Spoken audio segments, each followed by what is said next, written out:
The future of market research in China. Now this is thoughtful.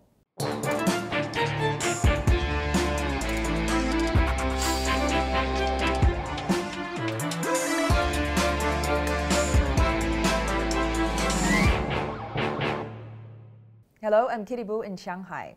Guests on our show often share great insights about Chinese consumers, but did you ever stop to wonder where those insights come from? This week on Thoughtful China, we're talking with leading research companies like China Youthology and Forrester to find out how they get information that's accurate and up to date. And Linda Kovarik, founder of Creative Sherpa, will share a thought or two about the steps companies should take to see and harness those insights in their marketing. But first with me is Bruce Wells, President and Managing Director of Vision Critical Asia, which provides consumer research through online communities. Bruce, thanks for coming in today. Thank you, Kitty. One of the challenges that many marketers face is to keep up with the fast changes in China. For example, they can't wait for the answers to be provided to key questions like, for example, how their consumers behave and what they want. So how much of the speed an issue for marketers or for marketing research companies? Sure. The competitive landscape in China has changed drastically, especially over the last 5 years. There are more competitors entering the marketplace, whether that be multinationals, local brands, online companies, or just new competitors that are all fighting for market share. So the need for relevant, timely, accurate, trusted information has never been so critical for companies as it is now. And that's exactly one of the sweet points for a community panel or doing online-based methodologies, is actually breaking down some of the traditional barriers to access to consumer insights. How does conducting research online through communities help with the speed issue then? Sure. There's a few different ways in which we do that, but I guess if I start by kind of explaining what a community panel is and what that means for our clients, I often describe it as imagining to a client that you have an online conference room, let's say, of consumers. And these customers are pre-recruited, they are targeted, selected customers that the brand wants to engage with and talk to over time. And typically this is going to be thousands of customers across a variety of different segments of their customer base.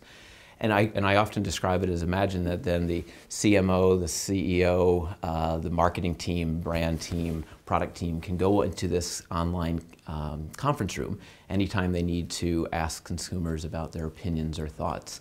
And that gives them near real-time access to really having your finger on the pulse of the customer base. So you mentioned that you were trying to get these people in the online conference room, but how do you identify these thousands of consumers across the country, I guess? Sure. It kind of depends on the different brand that we're engaging with, but every panel that we build they're bespoke, so they're very customized to that particular brand. And we would often be recruiting from their customer list, so if they have a loyalty program or they have a marketing database, then we're often recruiting from that. Otherwise, we're going out and recruiting them through maybe other traditional online or other methodologies. But the big difference here is that these are the real customers. This isn't a general population sample. This is focusing very much on the brand-specific customers that they want to talk with. How does this methodology compare to, say, traditional marketing methods? Yeah, actually I spent a better part of my 10 years or so in traditional research methodologies, and one of the things that I recognized over time, and it's impacting the industry as a whole, is that the traditional methodologies haven't kept up with the changing consumer and business landscape. I mean, consumers now have access to information in a much more time-effective way through their access of their smartphones and mobility, the ubiquitous internet, and businesses are having to make decisions much faster than they ever had before. As you asked in the beginning, looking about the competitive landscape and the need for relevant information has never been so important. Actually, there's a quote from Jack Welch that I often like to reference. So Jack Welch, the ex-CEO of General Electric, said companies have two sources of competitive advantage: learn more about your customers faster than the competition, and to take that learning and turn it into action faster than the competition. And I think never in history has this been more true than it is today. Are we ready to move into third-tier and fourth-tier cities with online research at the moment? I know that the rate is accelerating really fast, but are they ready at the moment? Yeah, well, I personally think yes. I mean, you do have to look at, I should say it depends. You have to look at what is the objectives of the research needs, what types of customers we want to talk to. But I think it becomes a great way, if we look at the competitive landscape, and many companies are looking to expand west. and it is the next opportunity for growth. So there needs to be an effective means of understanding what consumers are thinking, their desires, their expectations, their experiences with the products, etc. And online will become nothing but more of a useful tool for capturing those consumer insights. I guess I should add that we're not saying that this replaces all methodologies. It's just that it's a nice complement that allows speed and access to consumers that historically may not have been possible or would have been very cost prohibitive. That's right. Give me an example of how working with the online research community helped with the brand in China. Great. Now, for confidentiality reasons, I can't mention any specific brands because every panel that we build are bespoke for those particular clients. But I can give you a good example. Something recently that I thought really exemplified the value of a community panel. We were working with an airline hospitality client that was looking for understanding the customer journey. In actually understanding the customer journey from the client's perspective. So often brands have a perspective of what the customer journey should look like and they build their processes around that. But this was an exercise to look at what did the customer see in terms of that journey. So this is from online research to deciding where they're going to travel to, where they're going to stay, the entire process of committing spend, the experience itself. And the exercise was looking at the customer journey and through that identifying where there were particular pain points, where there were points where maybe the process wasn't as smooth as the clients were hoping for, the customers were hoping for. And this was done across hundreds of customers, actually nearly 1,000 customers for this particular project. But the interesting thing wasn't just that they were able to map out the customer journey and identify some particular pain points, but through that they then were asking the particular customers a little bit more about what was the frustrating point, what was the root cause of some of those pain points. And then they didn't stop there. They said, well, beyond just understanding the pain points, actually engaging with the customers to help identify potential solutions and ideas that would actually rectify and be new potential products to support the overall customer journey. And to me, that really exemplifies the concept of community panels because it's much more about bite-sized iterative learning. It isn't about doing a one-off study, getting some insights and being done. This is much more about customer intimacy, learning and engaging the customer in a new way that is really different in the world of market research. Using online portals is already quite new as a research tool. So going forward, what are the new technologies and the new methodologies do you see is going to affect the overall industry? Yeah, good point. I mean, we're living in an exciting time as consumers, as brand owners, etc., because there is so much innovation that's happening out there, and it is very an exciting time. But I guess when I think about what's going to be the next generation or what's going to be the next thing, I don't think it's going to be a new technology or a new analytical model. I actually think it's going to be the organizations, brands having to rethink the way in which they engage with customers. There was a recent Forrester report that talked about we are now living in the age of the customer, where maybe before it was about looking at the age of information, it was about access to information, but now it's very much about the age of the customer. And as I mentioned before, consumers now have more power than they've ever had before. There's more competitive options for them, and they really have the power. And so I think the biggest change are going to be organizations that have to adjust the way in which they operate, the organizational structures, and basically embedding the voice of customer in the business decision-making process. And I'd end by saying that that's really about placing the customer at the top of the organizational structure. Bruce, thanks for coming into Thoughtful China today. Thank you, Kitty. Let's take a break to hear from Linda Kavarik about how marketers should use consumer insights in China, plus a word from this week's sponsor. When we come back, we'll talk with 3 researchers about how technology is changing their industry. Insight! It's one of the most overused and misunderstood words in our industry because most people confuse insights with factoids. Insight is not data or information, it's the truth or meaning derived from it. To get to insights, we must learn to see through data and the motivations that lie beneath it. As an industry, we've lost touch with our ability to see and interpret humanity with our own eyes because we rely far too heavily on seeing it through computer screens and on research reports. This leads to what I call outsight, statements of the blindingly obvious that don't reveal anything new, interesting, or relevant that we didn't already know. So we need to learn how to see again. When the greatest creative director of all time, Leonardo Da Vinci, was asked about the source of his inspiration, his answer was saper vedere, meaning knowing how to see. He saw his eyes as the main avenue for knowledge, and he went as far as to say that there was more to inspire him in front of his eyes than behind them. Knowing how to see comes from being curious, getting excited, not only when things work, but when they don't work. We need to embrace uncertainty and nuance. Only then will we start to uncover things that others fail to see. This is not to say that data is not your friend. It is your friend. It can be powerful or impotent, depending on how it's brought to life. Knowing how to see begins with looking at data not as graphs or pie charts, but by giving numbers context, so they begin to tell a story, and so that everyone can be part of the analysis. Research is not something you just commission every once in a while. It's something we should all do, live, and breathe every day. So get out from behind your desk. Stop staring at your smartphone on the way to work. Talk to people, listen, ask questions, get in an argument. That is what will lead you to insight. Thanks, Linda. With me now is Lisa Li, founder and CEO of China Youthology, Mary Bergstrom, founder of the Bergstrom Group, and Andrew Stockwell, Vice President of Asia Pacific at Forrester Research. Guys, welcome to our show today. Thanks. Let's start with some of the basic challenges. For example, China is very vast, is large, is very diverse. So is it even possible to carry out a comprehensive research on a national level? Or are researchers are mainly focusing on tier 1 and tier 2 cities at the moment? So I think that really what's going on is that market researchers, our job is to help companies understand who their consumers are and help them to adapt their programs for China. So our job as market researchers is to really understand what their goals are. So as their goals go deeper into China, that's where we go as well. Yeah, I would agree. I mean, I think a lot of multinational companies, the ones that Forrester's primarily working with, that are either interested in coming into China or already in China and are looking to mature their efforts, they're primarily looking at tier 1, tier 2 cities in China. Increasingly, though, they are starting to get interested, especially the more mature companies, the P&Gs, the Cokes, the Unilevers. They're getting much more interested in tier 4 through tier 6.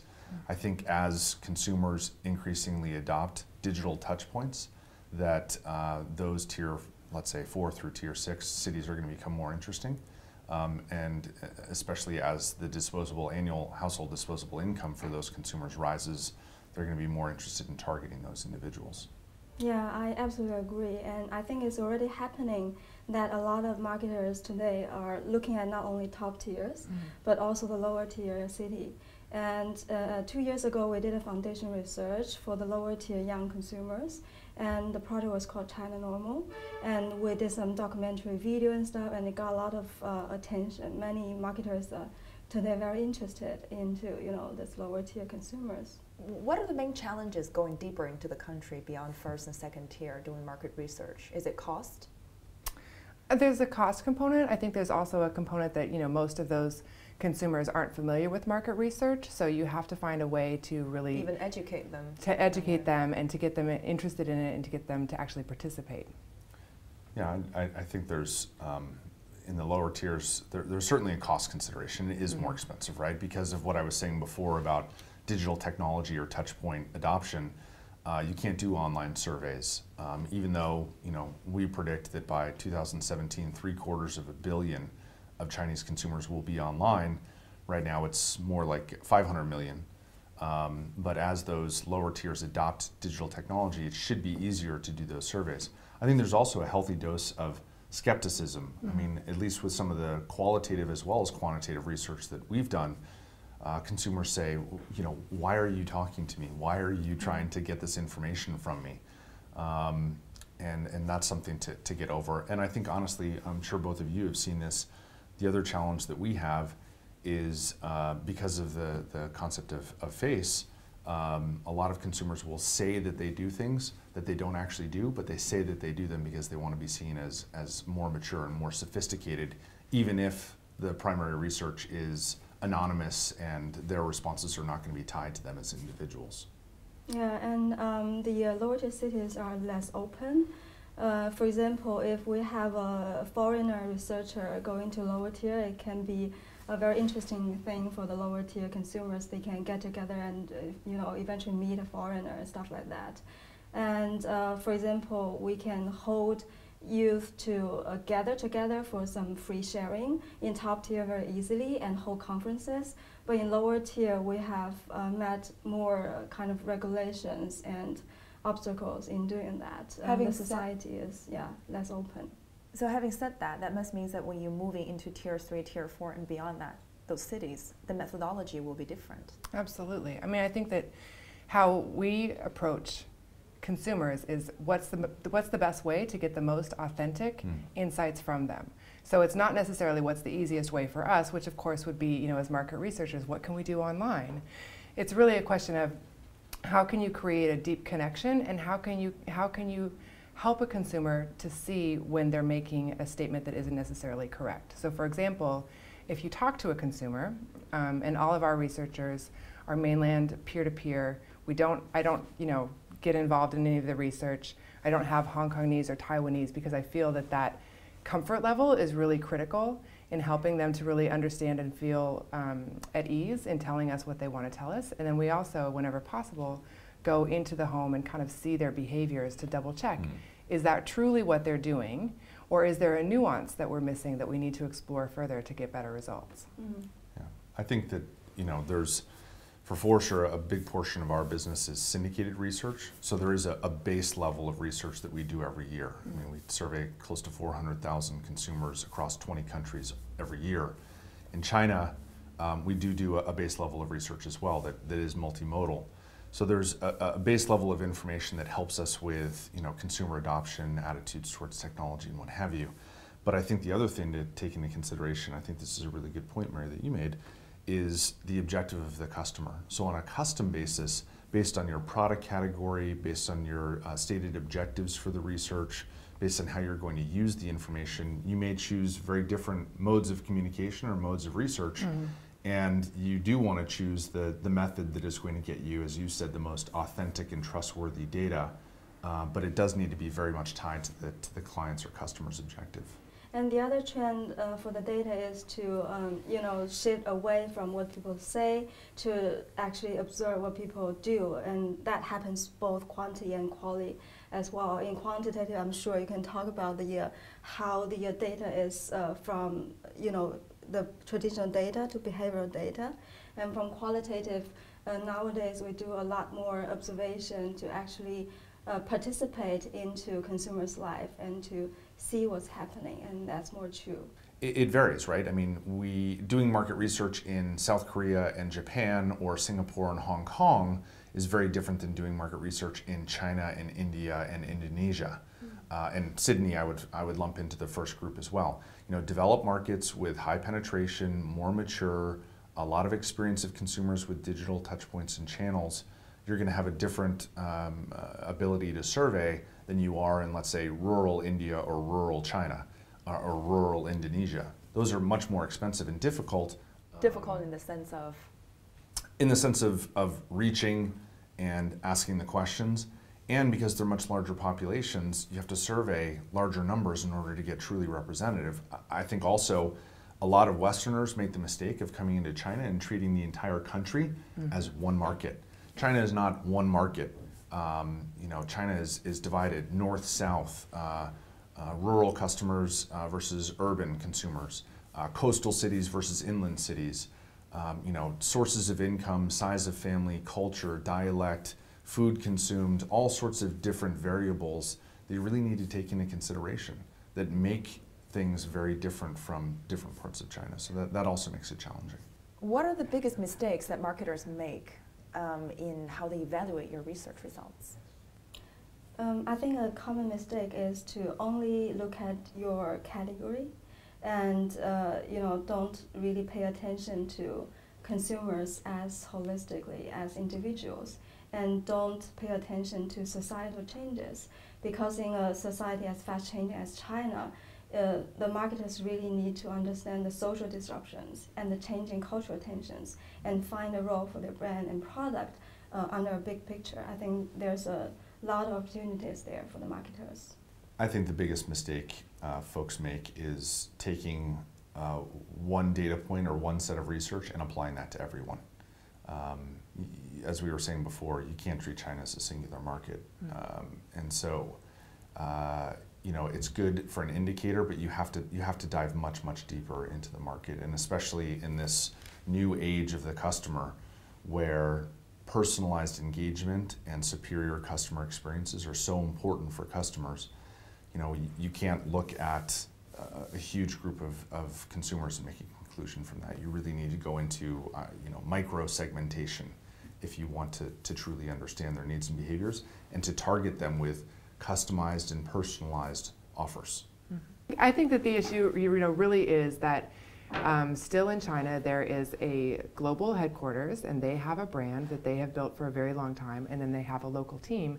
And so the question really is for us is, how can we help them bridge what the global brand has earned as a brand image and brand value, and what Chinese consumers can really understand and resonate with at the moment. So our biggest challenge is just to help them find a place to meet in the middle. So last question, looking forward a bit, what do you think are the main changes we will see in the future in the way that research is carried out, given that technology is changing very fast and the marketers are moving into cities beyond Tier 1, Tier 2 cities? How will technology change this industry, for example? I think the first thing that's going to change is that marketers are going to understand that China is really its own unique space. And so you need to have a footprint on the ground that is also able to keep pace with the changes. So keeping tabs on things on a steady basis will become more and more important. And I think that technology is a great way to do that, not only for marketers to do that and for consumers to do that, but also for research teams to kind of keep in touch with all of these different people. It provides opportunities for us to communicate in a real time in a group basis. And I think it also provides opportunities to not only hear what people are saying in the way that they want to say it, but also to kind of double check how are those ramifications actually felt. I think a couple different things. I do think that there's a trend in market research overall that certainly self-reported data is important and plays a part in market research. But I also think there's a shift towards looking at more behavioral data and more real-time behavioral data as we all get more and more advanced and collect more and more data and want to provide personalized engagement at scale. I think there's a shift towards behavioral data, and we're experimenting and looking at that. I also think, and we've been talking a lot about digital device adoption, technology adoption, that new devices, mobile phones certainly, and mobile market research. You know, we're doing SMS and text today, but maybe we can do voice with technology like Tencent's WeChat or Weixin platform. There's also a trend towards wearable devices, whether it's watches or maybe even glasses. So those new form factors are going to give us opportunities to do new kinds of market research. I think technology has not only empowered market researchers, but also empowered consumers, especially the young consumers today. They're very expressive and creative. And I see a new relationship between consumers and marketers in the future. I see the world of consumers and marketers become more and more flat and open, and the young consumers will work closely with the marketers to co-create interesting stuff. And on the other hand, I see a greater role of sociological imagination and anthropology in the world of market research. And I hope to see alternative epistemology aside from positivism, meaning that I hope to see more interpretive approach in the market research, and people have more belief in the power of interpretation. Well, Andrew, Lisa, and Mary, thank you for being on Thoughtful China today. Thank you very much. Thank you. Well, that wraps it up for today. Be sure to subscribe to us on Tudo and YouTube. You can also follow us on Weibo and Twitter, and join our LinkedIn group. See you again.